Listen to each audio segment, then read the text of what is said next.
आज हम बात करेंगे एक ऐसे अद्भुत शहर के बारे में जहां बहुत विशाल और सुंदर महल हैं। ऐसे महल जहां की दीवारों में भी सोने और चांदी के रत्न जड़े हैं। जी हाँ, इस शहर का नाम है Dwarka. Dwarka the city of abundance, the city of happiness, प्रचुरता का शहर, खुशियों का शहर, और अगर सीधे शब्दों में कहें तो सिटी ऑफ श्री कृष्ण की नगरी। लेकिन एक दिन इस खूबसूरत शहर को समुद्र निकल गया। आज द्वारका में हम जितनी गहरी डुबकी लगाते हैं उतने ही ज़्यादा गहरे राज हमारे सामने आते हैं। द्वारका अपनी गहराई में बहुत से राजों को समेटे हुए है, छिपाए हुए हैं। आज की इस वीडियो में हम उन सारे सीक्रेट्स को अनफोल्ड करने वाले हैं। सवाल ये उठता है, आखिर द्वारका का जन्म कैसे हुआ? तो आपको बता दें कि कंस का वध करने के बाद भी श्री कृष्ण की कहानी खत्म नहीं हुई थी। कंस के ससुर, जिनका नाम था राजा जरासंधा, बार बार मथुरा पे आक्रमण करते थे। अपनी प्रजा के हित और उसकी रक्षा के लिए श्री कृष्ण को एक कदम उठाना पड़ा। वो गए समुद्र देव के पास और उन्होंने समुद्र देव से थोड़ी जगह मांगी और उन्होंने उन्हें वो दे दी। और इसी जगह पर ठीक गुजरात तट के निकट द्वारका नगरी को बसाया गया।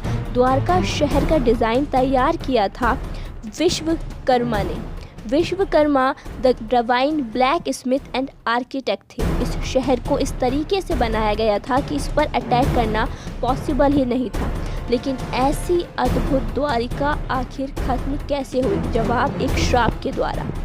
जब हम बात करते हैं पांडव और कौरव के युद्ध की तो बात आती है धर्म और अधर्म की लड़ाई की। श्री कृष्ण ने वादा किया था कि वो स्वयं कभी कुरुक्षेत्र में नहीं लड़ेंगे, एक पक्ष को सेना देंगे और दूसरे के सारथी बनेंगे। He promised to be neutral. But Gandhari ने श्री कृष्ण से एक सवाल पूछा कि कृष्ण, तुमने वचन क्यों तोड़ा? तुमने न्यूट्रल रहने का वादा किया था, तो तुमने दूसरे पक्ष का इतना साथ क्यों दिया? क्योंकि तुम कुरुवंश का अंत चाहते थे। तुमने द्रोणाचार्य से कहा कि अश्वत्थामा मर गया जिससे उनकी युद्ध करने की क्षमता कम हो जाए, तबकि अश्वत्थामा मरा तो एक हाथी था। गांधारी ने ऐसे बहुत से तथ्य दिए और श्री कृष्ण को गलत ठहराया। कृष्ण ने युद्ध नहीं किया था, वो केवल रथ पर सवार थे। लेकिन श्री कृष्ण ने चाहे कितना भी सही किया हो, वो गलत थे गांधारी के पर्सपेक्टिव से, एक माँ के पर्सपेक्टिव से। और गांधारी ने कृष्ण को कहा कि तुम शकुनी को कहते हो कि उसने छल किया है, लेकिन असली छल तो तुमने किया है कृष्ण। और इससे दुखी होकर गांधारी ने श्री कृष्ण को श्राप दिया कि जिस तरह मेरे वंश का अंत हो गया है, एक दिन तुम्हारे वंश का भी अंत हो जाएगा। इसीलिए जिस दिन श्री कृष्ण पृथ्वी लोक को छोड़कर गए, उस दिन पूरी की पूरी द्वारिका समुद्र में विलीन हो गई। ये कोई मिथ नहीं है, एक्चुअल में ऐसा शहर हुआ करता था जो सबमर्ज हो गया।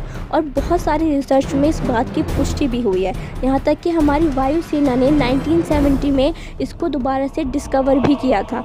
यहाँ तक कि एक प्रसिद्ध आर्कियोलॉजिस्ट जिनका नाम है SR राव, उन्होंने ऐसे बहुत सारे प्रमाण दिए हैं जिससे इस बात की पुष्टि होती है कि द्वारका शहर सच में था। फिर वो चाहे ये अजीब सा दिखने वाला पत्थर हो जिस पे एक अजीब से 3 मुखों वाले राक्षस को चिन्हित किया गया है, या फिर 560 मीटर लंबी वो दीवार जो द्वारिका में मिली।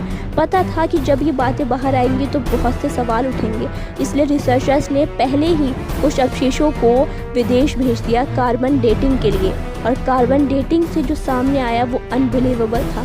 ये जो अवशेष थे वो गैस करो कितने, 9000 साल पुराने थे। अब तक हम मानते थे कि इंडस वैली सिविलाइजेशन सबसे पुरानी सिविलाइजेशन है, तो इसकी उम्र थी 5000 वर्ष। लेकिन जो सामने आया वो बहुत मिस्टीरियस था, बहुत अनबिलीवेबल था। इसलिए जो इतिहास में है द्वारका का वर्णन और आर्कियोलॉजिस्ट जो फाइंड कर रहे हैं वो थोड़ा नहीं बहुत ज़्यादा सिमिलियर है। ऐसे में ये कहना कि द्वारका जैसा कोई शहर नहीं था थोड़ा मुश्किल है।